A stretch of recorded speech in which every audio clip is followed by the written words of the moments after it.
네, 오늘은 별과 우주 중에 별의 색깔과 표면 온도에 대해서 공부를 한번 해보도록 할게요.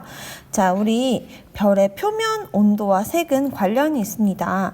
이 별마다 다 색깔이 다르다는 거 우리 스텔라리움 프로그램 통해서 확인을 한번 해보기도 했었는데, 이 별의 색깔은 그 별이 가지고 있는 표면 온도에 따라 달라지게 됩니다.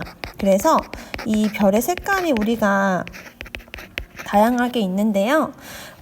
약간 이런 느낌을 생각하면 돼요. 우리 가스 버너나 라이터 같은 거 딱 켰을 때 불꽃 색깔이 한 색깔이 아니죠. 약간 파란빛도 돌기도 하고, 안쪽에는 좀 뭐 빨간빛과 주황빛, 노랑빛 이런 게 섞여 있어 보이게 되는데, 그런 것과 비슷하다고 생각하시면 돼요.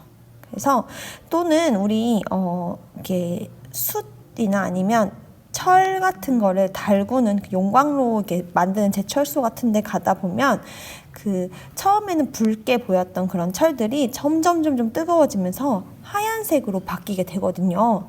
그래서 우리가 하얀색 쪽으로 갈수록 더 높은 온도에 도달한다고 이렇게 볼 수 있습니다. 그래서 우리가 흔히 생각하는 뭐 정수기는 빨강색이 뜨겁고 파랑색이 차가운 물이잖아요. 이렇게 생각하면 안 돼요.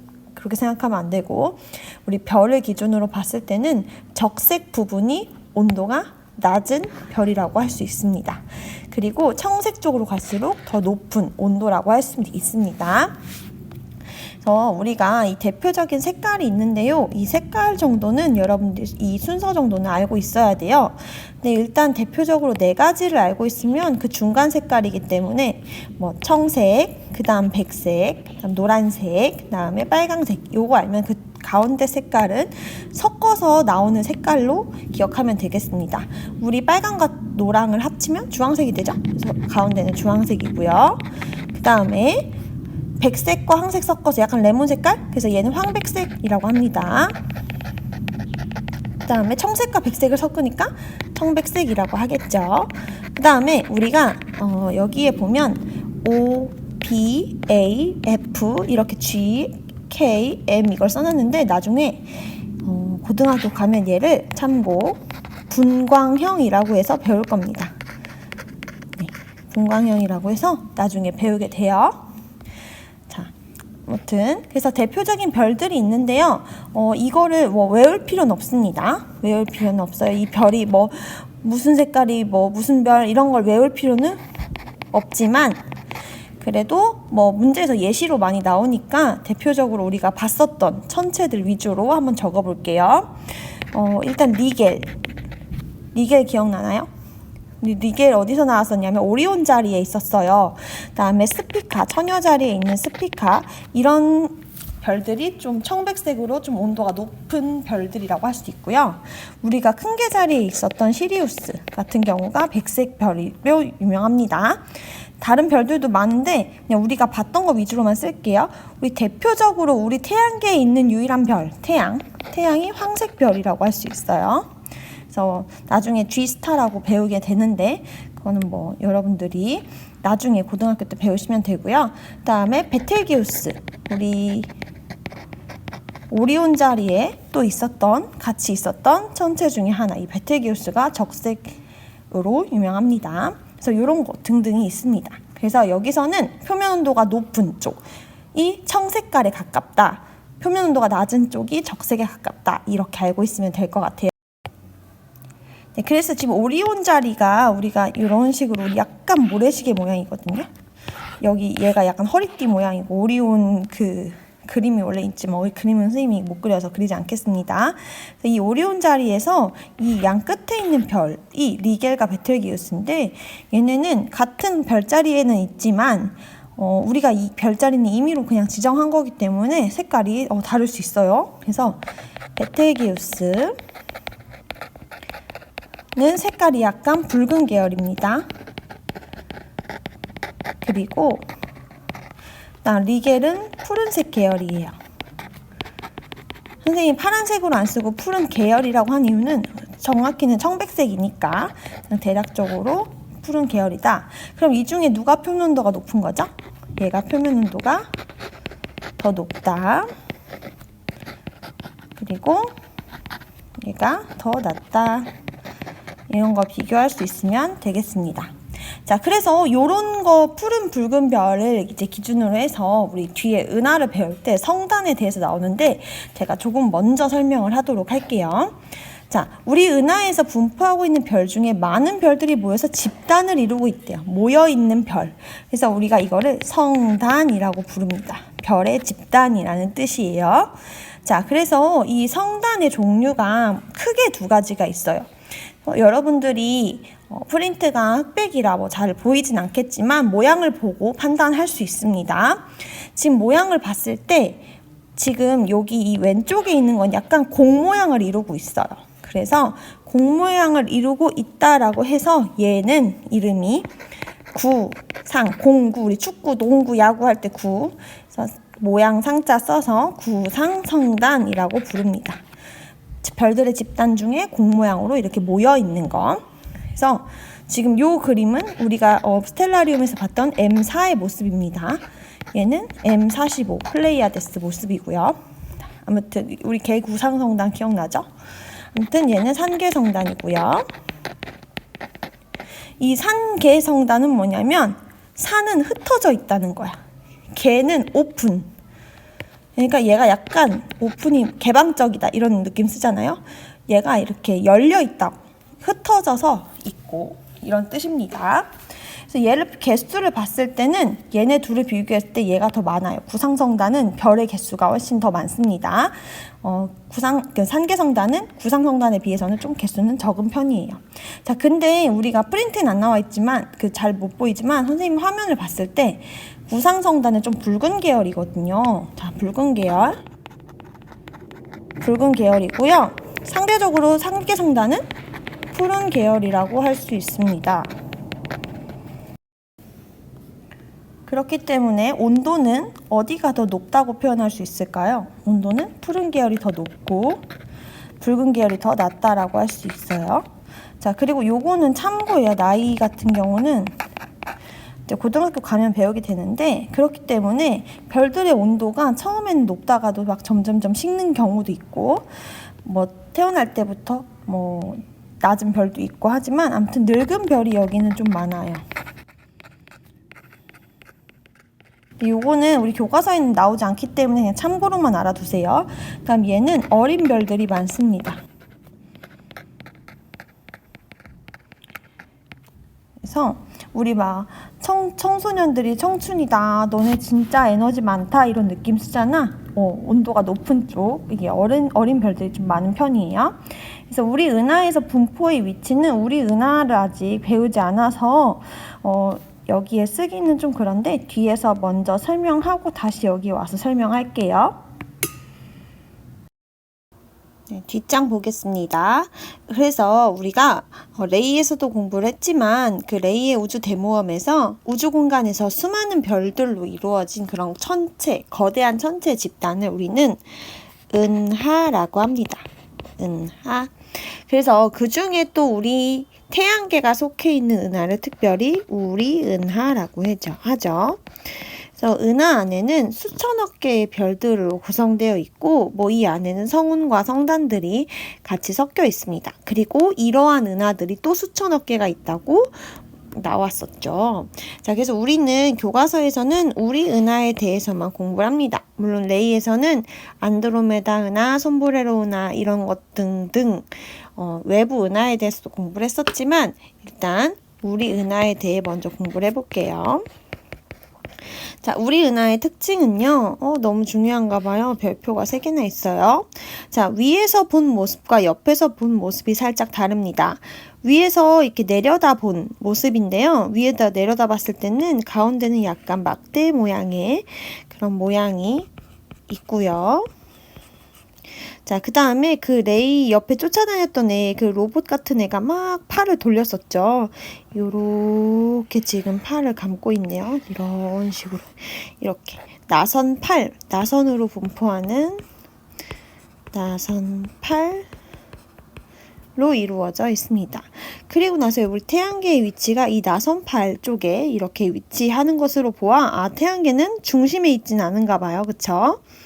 그래서 이렇게 되고 있습니다. 나선팔은 약간 요런 느낌으로 이렇게 꼬아져 있는 걸 나선형이라고 합니다. 자, 그 다음에 옆에서 본 모습이에요. 옆에서 봤을 때는 이제 그림에서 막 뚜렷하게 나오진 않았는데 약간 여기가 이렇게 부풀어 있어요. 가운데가 이렇게 약간 부풀어 있는 원반 모양이라고 볼 수 있습니다. 그래서 우리 태양계의 위치는 한 이쯤?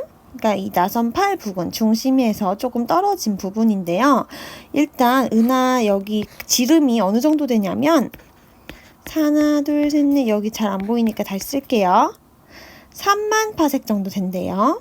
이걸 따지면 킬로가 우리 1000이니까 30킬로파섹 정도 된다고 합니다. 그리고 이 중심부부터 태양까지의 거리가 약 8.5킬로파섹 정도 떨어져 있대요. 그래서 8.5킬로파섹 떨어진 그 위치에 나선팔 쪽에 위치하고 있습니다. 태양계는 절대 중심부에 있는 것이 아니다. 이 부분을 여러분들이 잘 기억해야 돼요. 이 사실을 뒷받침하는 증거 중에 하나가 바로 은하수예요. 우리가 은하수는 우리 사진으로 많이 봤을 수도 있는데 밤하늘을 딱 찍었을 때 별들이 약간 띠 모양으로 이렇게 뿌옇게 보이는 밀키웨이라고도 해요. 그래서 또 뿌옇게 보이는 그런 띠 모양의 모습이 있을 거예요. 이건 다음에 선생님이 사진으로 한번 보여드리겠습니다. 그래서 우리 은하를 바라봤을 때 어떤 띠 모양이 이루어져 있는데 이거를 바로 우리는 은하수라고 해요. 은하수. 자, 근데 이 은하수가 만약에 지금 우리 태양이 만약에 이 가운데 있다면 어느 방향을 보더라도 다 별이 많이 보이기 때문에 한 곳이 뚜렷하게 보이진 않을 거예요. 다 똑같이 그냥 별들이 많이 있는 것처럼 보일 텐데 문제는 우리가 태양계가 이쪽 끝에 위치하고 있기 때문에 이쪽 방향을 봤을 때는 밤하늘이 어둡지만 뭔가 별들이 많은 그런 구역이 약간 정해져 있는 거야. 이런 두께별로. 그래서 이쪽이랑 이쪽은 약간 띠 모양으로 보이고 나머지 이쪽은 잘 안 보이게 되는 거죠. 그 중에서도 이 나선팔 쪽 끝에보다는 이 중심 부분으로 갈수록 별이 굉장히 많으니까 엄청 뚜렷하게 보이겠죠. 그래서 우리 은하의 중심 방향으로 볼수록 더 뚜렷하게 볼 수 있습니다. 그래서 그 자리를 우리는 그쪽에 있는 별자리 하나가 궁수자리라는 곳이 있어요. 그래서 우리는 은하 중심으로 보면 제일 잘 보인다 라는 사실 기억하면 되겠습니다. 자, 그 다음 우리 은하의 구성원을 볼게요. 우리 은하는 안에 또 여러 가지 성분들로 이루어져 있는데 대표적으로 성단과 성운으로 구성되어 있습니다. 우리 은하가 좀 더 큰 범위고 그 안에 성단과 성운으로 이루어져 있는 거예요. 그 중에 성단은 아까 공부했었죠. 별들의 집단이라고 별들이 뭔가 모양을 이루고 있는데 그 모양에 따라서 구상성단과 산계성단으로 구별이 될 수 있다라고 배웠어요. 앞부분 참고하시면 됩니다. 그래서 요거 위치 다시 한번 앞에 안 써가지고 잠깐 앞에 돌려서 필기 한번 하고 다시 네, 앞장에 요쪽 이 밑에 볼게요. 우리가 구상성단과 산계성단이 있었는데 이제 우리 은하가 어떻게 생겼는지 아니까 한번 그려볼게요. 우리 은하가 이렇게 옆에서 봤을 때는 너무 극단적으로 그렸나? 약간 이런 식으로 원반 모양으로 생겼다고 해서 부풀어 있는 원반. 그리고 얘를 둘러싸이는 그런 구형의 공간이 또 살짝 있어요. 보이진 않지만. 그래서 우리가 이걸 나중에 헤일로라고도 부릅니다. 구형의 공간. 헤일로라고도 해요. 자, 그래서 우리가 이 구상성단, 별들이 공 모양으로 모여있는 곳은 주로 이 중심부랑 이 구형 공간 헤일로 쪽에 주로 구상성단이 주로 위치하고 있습니다. 그다음에 나머지 산계성단은 이 나선팔 쪽에 되게 많이 있어요. 산계성단은 이쪽에 있다. 위치가 좀 다릅니다. 그렸나요? 여기 한번 써볼게요. 그래서 우리 은하에서의 위치는 일단 구상성단은 우리 은하의 중심부 그리고 그 다음에 원반 주변에 구형의 공간이 있다고 했는데 선생님이 그걸 헤일로라고도 부른다고 했죠. 공간에 주로 위치하고 있고 나머지 산계성단은 우리 은하의 나선 8 부근에 있다. 이렇게 보시면 되겠습니다. 다시 뒷장으로 와서 이어서 갈게요. 우리가 그래서 성단을 정리했고요. 그 다음에 성운인데요. 이때 운은 별성의 구름 운자입니다. 우리가 그 레이의 대모험에서도 또 우주 대모험에서 나왔지만 별과 별 사이에 이제 가스랑 먼지 같은 것들이 있어요. 별과 별 사이 그런 공간에. 그래서 이 가스랑 먼지 같은 것들이 우리가 성간 물질, 별의 사이에 있는 물질이라고 해요. 성간 물질.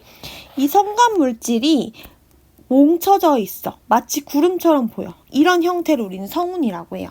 그러니까 막 나중에 얘가 별의 재료가 되기도 하고 그런 거죠. 그러니까 별은 아닌데 별 주변에 그런 가스나 먼지들이 뭉쳐져 있는 그런 형태입니다. 그래서 우리가 그 레이에서도 막 저 붉은 색깔 구름같이 돼 있는 게 뭐야? 막 하면서 가스랑 먼지야 이런 말 했었어요. 그래서 얘는 주로 우리 은하의 나선 8 쪽에 있습니다. 나선 8. 아까 나선 8에 있는 거 하나 더 있었는데? 그쵸? 산계성단도 같이 나선 8 부근에 있었으니까 같이 기억해 놓으면 좋겠죠? 나선 8 부근에는 성운과 산계성단들이 있다. 자, 그래서 이 성운에도 종류가 좀 여러 개가 있는데요. 지금 제가 컬러로 나와 있긴 하지만 여러분들 시험에서도 흑백으로 이제 인쇄가 되기 때문에 이 모양을 알아두시면 돼요. 색깔로 구별하지 말고 모양으로 알아두시면 돼요. 그래서 우리가 이거 다 검색을 해봤었는데 NGC 2244 요거는 기억나요? 스텔라리움에서는 로제타 성운이라고 했었어요. 얘가 왜 로제타 성운이냐면 약간 장미 모양이에요. 이렇게 장미. 그래서 장미 모양으로 되어 있어요. 자, 근데 얘의 종류는 방출 성운이라고 합니다. 방출 성운. 얘는 별은 아니에요. 별 아니니까 표면 온도를 생각하시면 안 돼요. 우리 앞에서 별의 표면 온도 배웠다고 이거 붉은색이니까 얘는 표면 온도가 낮네 이렇게 기억하면 안 되는 거야. 이거는 성간 물질이에요. 그래서 이 주변에 있는 별의 에너지를 받아서 온도가 그 성간 물질의 온도가 높아져서 이제 붉게 보이게 됩니다. 그래서 얘는 방출 성운이고요. 모양을 위주로 보시면 돼요. 다음에 두 번째는 이 주변의 별빛을 보통 반사해서 보여요. 주로 푸르게 보이긴 하는데 약간 이렇게 밝은 부분들이 주로 나타나요. 이거 플레이아데스랑 헷갈리면 안 됩니다. 산계성단과 헷갈리면 안 돼요. 얘는 반사성운이라고 해요. 다음에 마지막은 뭔가 그 뒤에 있는 별빛을 가려요. 가려요. 그래서 흡수해요. 그래서 가려요. 그래서 검게 보여요. 그래서 이런 애들을 암흑성운이라고 해요. 여기 있는 가스랑 먼지 때문에 얘가 가리게 되는 거. 그래서 이런 것들 우리 교과서에 있는 그림만 실어놨는데 이 암흑성운 같은 경우는 버나드 68 말고도 뭐 말머리 성운이라고 해서 다른 교과서에서 나오기도 해요. 근데 우리 교과서에서는 얘만 나왔기 때문에 저는 여기만 알려드리겠습니다. 근데 아마 문제집을 풀다 보면 말머리 성운 뭐 이런 거 있을 수도 있어요. 하지만 일단 우리 교과서에 있는 그림 정도만 기억하면 좋겠습니다. 오늘은 여기까지 정리